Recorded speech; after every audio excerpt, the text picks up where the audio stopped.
ਅਗਲੀ ਖਬਰ ਦੇ ਵੱਲ ਵਧੀਏ ਸ਼ਰਮਾ ਜੀ, ਤੇ ਗੱਲ ਕਰੀਏ ਨਵਜੋਤ ਸਿੰਘ ਸਿੱਧੂ ਦੀ। ਜਿਵੇਂ-ਜਿਵੇਂ ਸਿੱਧੂ ਦੀ ਰਿਹਾਈ ਦੀਆਂ ਖਬਰਾਂ ਆ ਰਹੀਆਂ ਨੇ, ਕਾਂਗਰਸ ਦੇ ਵਿੱਚ ਅੰਦਰ ਖਾਤੇ ਪਾਲਾਬੰਦੀ ਜਾਂ ਹੋਰ ਚੀਜ਼ਾਂ ਤੇਜ਼ ਹੋ ਰਹੀਆਂ ਨੇ। ਬਹੁਤ ਸਾਰੇ ਲੀਡਰ ਅੰਦਰ ਖਾਤੇ ਫੋਨ ਕਦੇ ਉੱਧਰ, ਕਦੇ ਉੱਧਰ, ਕਦੇ ਹਾਈ ਕਮਾਨ ਨੂੰ ਲਾਉਂਦੇ ਨੇ। ਸਿੱਧੂ ਦੀ ਟੀਮ ਅਲੱਗ ਤੌਰ ਤੇ ਲੱਗੀ ਹੋਈ ਹੈ, ਕਿਉਂਕਿ ਜਿਵੇਂ ਹੀ ਉਹ 26 ਜਨਵਰੀ ਵਾਲਾ ਤੁਸੀਂ ਦੱਸਿਆ ਕਿ ਨਾਮ ਆ ਗਿਆ, ਤਾਂ ਹੁਣ ਪਰ ਸੁਣਨ ਦੇ ਵਿੱਚ ਆ ਰਿਹਾ ਕਿ ਸਿੱਧੂ ਬਾਹਰ ਆ ਕੇ ਸਮਰਥਕਾਂ ਨੂੰ ਮਿਲਣਗੇ, ਗੱਲਬਾਤ ਕਰਨਗੇ, ਪਰ ਸਿਆਸੀ ਪਾਰੀ ਦੀ ਸ਼ੁਰੂਆਤ ਪਟਿਆਲੇ ਤੋਂ ਕਰਨਗੇ। ਪ੍ਰਵੀਨ ਜੀ, ਬਿਲਕੁਲ ਨਵਜੋਤ ਸਿੰਘ ਸਿੱਧੂ ਪਿਛਲੇ ਮਤਲਬ 6-7 ਮਹੀਨਿਆਂ ਤੋਂ ਜਦ ਤੋਂ ਅੰਦਰ ਸੀਗੇ, ਤਦ ਤੋਂ ਇਹ ਚਰਚਾਵਾਂ ਖੂਬ ਸੀਗੀਆਂ ਕਿ ਜੀ ਉਹ ਮਿਲਦੇ ਨਹੀਂ ਕਿਸੇ ਨੂੰ। ਪਰਿਵਾਰਕ ਮੈਂਬਰ ਹੀ ਥੋੜੇ ਲਈ ਸਮੇਂ ਲਈ ਮਿਲਣ ਜਾਂਦੇ ਸੀ, ਜਾਂ ਵਕੀਲ ਮਿਲਦੇ ਸੀ, ਜਾਂ ਇੱਕ ਦੋ ਸਾਥੀ ਉਹਨਾਂ ਨੂੰ ਮਿਲਦੇ ਸੀ, ਤੇ ਜੇ ਕੋਈ ਸਮਾਂ ਮੰਗਦਾ ਸੀ ਉਹ ਇਨਕਾਰ ਕਰ ਦਿੰਦੇ ਸੀ।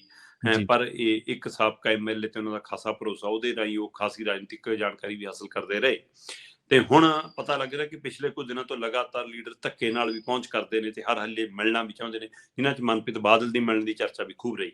ਜੀ ਤੇ ਇਸ ਲਈ ਮਤਲਬ ਕਿ ਇਹ ਵੀ ਸਾਰਿਆਂ ਨੂੰ ਹੈ ਕਿ ਨਵਜੋਤ ਸਿੰਘ ਸਿੱਧੂ ਜਦੋਂ ਜੇਲ੍ਹ ਗਏ ਨੇ, ਉਹ ਤੋਂ ਚੰਦ ਦਿਨ ਪਹਿਲਾਂ ਹਾਲਾਤ ਕਾਂਗਰਸ 'ਚ ਬਣ ਗਏ ਸੀ ਕਿ ਨਵਜੋਤ ਸਿੰਘ ਸਿੱਧੂ ਨੂੰ ਹਾਈਕਮਾਂਡ ਬਾਹਰ ਦਾ ਰਸਤਾ ਵੀ ਦਿਖਾ ਸਕਦੀ ਸੀ। ਇਹ ਵੀ ਸੰਭਾਵਨਾ ਸੀ ਕਿ ਇਹ ਫੈਸਲਾ ਲਗਭਗ ਦਿੱਲੀ ਦੀਆਂ ਹਾਈਕਮਾਂਡ ਦੀਆਂ ਸਭਾ 'ਚ ਕਾਂਗਰਸ 'ਚ ਹੋ ਗਿਆ ਸੀ। ਤੇ ਪਰ ਅਚਾਨਕ ਨਵਜੋਤ ਸਿੱਧੂ ਤੇ ਇਹ ਫੈਸਲਾ ਆ ਗਿਆ ਤੇ ਉਹਨਾਂ ਨੂੰ ਅੰਦਰ ਜਾਣਾ ਪਿਆ, ਤੇ ਇਸ ਲਈ ਕਹਿੰਦੇ ਉਹ ਫੈਸਲਾ ਟਲ ਗਿਆ।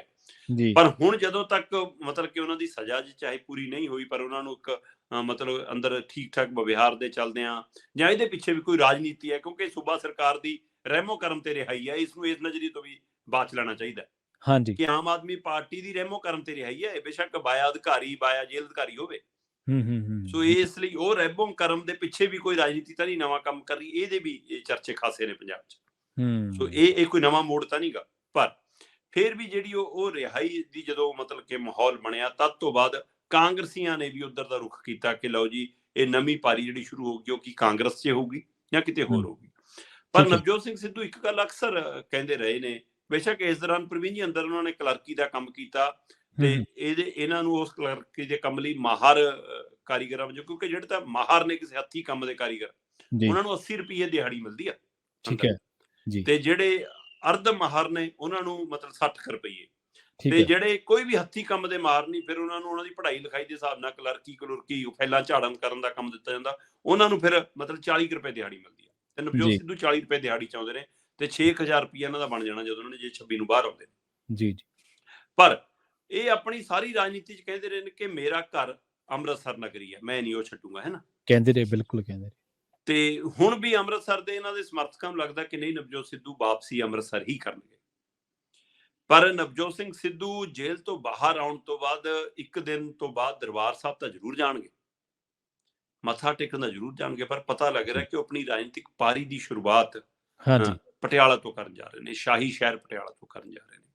ਕਹਿੰਦੇ ਜੇਲ੍ਹ ਚੋਂ ਬਾਹਰ ਆਉਂਦੇ ਜੇਕਰ 26 ਤਰੀਕ ਨੂੰ ਸ਼ਾਮ ਤੱਕ ਉਹਨਾਂ ਦੀ ਰਿਹਾਈ ਹੁੰਦੀ ਹੈ, ਤਾਂ ਸਿੱਧੇ ਪਹਿਲਾਂ ਗੁਰਦੁਆਰਾ ਸ਼੍ਰੀ ਦੁੱਖ ਨਿਵਾਰਨ ਸਾਹਿਬ ਜਾਣਗੇ, ਫਿਰ ਕਾਲੀ ਮਾਤਾ ਦੇ ਮੰਦਿਰ ਜਾਣਗੇ, ਤੇ ਇਹ ਲਗਭਗ ਤੈਅ ਹੈ। ਤੇ ਦੂਜਾ, ਉਹਨਾਂ ਦਾ ਪਟਿਆਲੇ ਦੇ ਵਿੱਚ ਉਹਨਾਂ ਦੇ ਆਪਣੇ ਜਿਹੜੇ ਸਮਰਥਕ ਟੀਮ ਹੈ, ਉਹਨਾਂ ਵੱਲੋਂ ਇੱਕ ਬਕਾਇਦਾ ਦਫ਼ਤਰ ਖੋਲ ਦਿੱਤਾ ਗਿਆ, ਹੈੱਡ ਆਫਿਸ ਨਵਜੋਤ ਸਿੱਧੂ ਦਾ, ਇੱਕ ਵੱਡਾ ਪੂਰੀ ਤਿਆਰੀ, ਜਿਹਦੇ ਵਿੱਚ ਘੱਟੋ ਘੱਟ 100 ਬੰਦੇ ਨੂੰ ਬੈਠਣ ਦਾ ਵੀ ਅਰੇਂਜਮੈਂਟ ਹੋਵੇ, ਉਹ ਪੂਰਾ ਲਾਲਸ਼ਕਰ ਦੇ ਨਾਲ ਤਿਆਰ ਹੋ ਗਿਆ ਦਫ਼ਤਰ।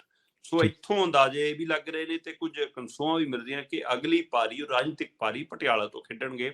ਉਹਨਾਂ ਨੇ ਇੱਥੇ ਆਪਣਾ ਘਰ-ਬਾਰ ਸਾਰਾ ਕੁਝ ਸੈਟਲ ਕਰ ਲਿਆ। ਕਹਿੰਦੇ ਉਹਦੇ ਪਿੱਛੇ ਕਾਰਨ ਇਹ ਵੀ ਮੰਨਿਆ ਜਾ ਰਿਹਾ ਕਿ ਜੇਕਰ ਉਹਨੇ ਕਾਂਗਰਸ ਕੰਨੀ ਉਹ ਖੇਡਣਾ, ਤਦ ਉਹਨਾਂ ਕੋਲ ਕੈਪਟਨ ਅਮਰਿੰਦਰ ਵਾਲੀ ਸਾਰੀ ਸਪੇਸ ਖਾਲੀ ਹੈ।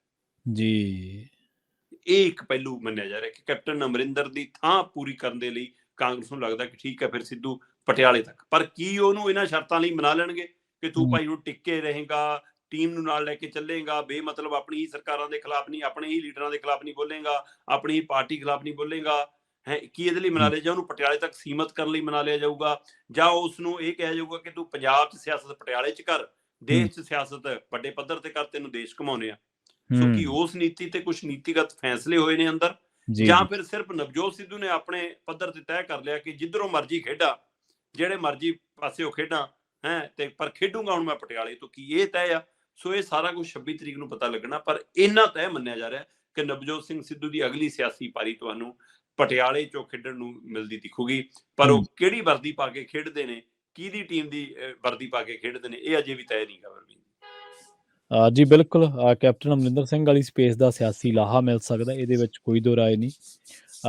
ਮਾਲਵੇ ਦਾ ਹਿੱਸਾ ਪਟਿਆਲਾ, ਮਾਲਵੇ ਦੇ ਵਿੱਚ ਸਿੱਧੂ ਸਮਰਥਕ ਵੀ ਕਾਫੀ ਨੇ, ਤੇ ਮਾਲਵੇ ਦੇ ਵਿੱਚ ਤੁਹਾਨੂੰ ਪਤਾ ਇਸ ਟਾਈਮ ਬਹੁਤ ਕੁਝ ਹੋਰ ਰਾਜਨੀਤਿਕ ਤੌਰ ਤੇ ਵੀ ਬਹੁਤ ਸਰਗਰਮੀਆਂ ਚੱਲ ਰਹੀਆਂ ਨੇ। ਸੋ ਸ਼ਾਇਦ ਸਿੱਧੂ ਨੂੰ ਲੱਗਦਾ ਕਿ ਸ਼ਾਇਦ ਸਿਆਸੀ ਪਿੱਚ ਤੇ ਇੱਥੇ ਮਾਫਕ ਹੈ, ਜੇ ਇੱਥੇ ਹਾਂ, ਕਰਾਂਗੇ ਬਿਲਕੁਲ। ਮਾਫਕ ਹੈ, ਕਿਉਂਕਿ ਮਾਝੇ ਦਾ ਤਜਰਬਾ ਵੀ ਉਹਨਾਂ ਦਾ ਕੁਛ ਐਸਾ ਹੀ ਰਿਹਾ। ਬਾਕੀ ਦੇਖਦੇ ਹਾਂ ਬਾਹਰ ਆਉਣ ਤੋਂ ਬਾਅਦ ਕਿਹੋ ਜਿਹਾ ਸਿਆਸੀ ਨਕਸ਼ਾ ਸਿੱਧੂ ਸਾਹਿਬ ਦਾ ਤੇ ਪਟਿਆਲੇ ਦਾ ਬਣਦਾ ਹੈ, ਇਹ ਗੱਲ ਦੇਖਣ ਯੋਗ ਰਹੇਗੀ।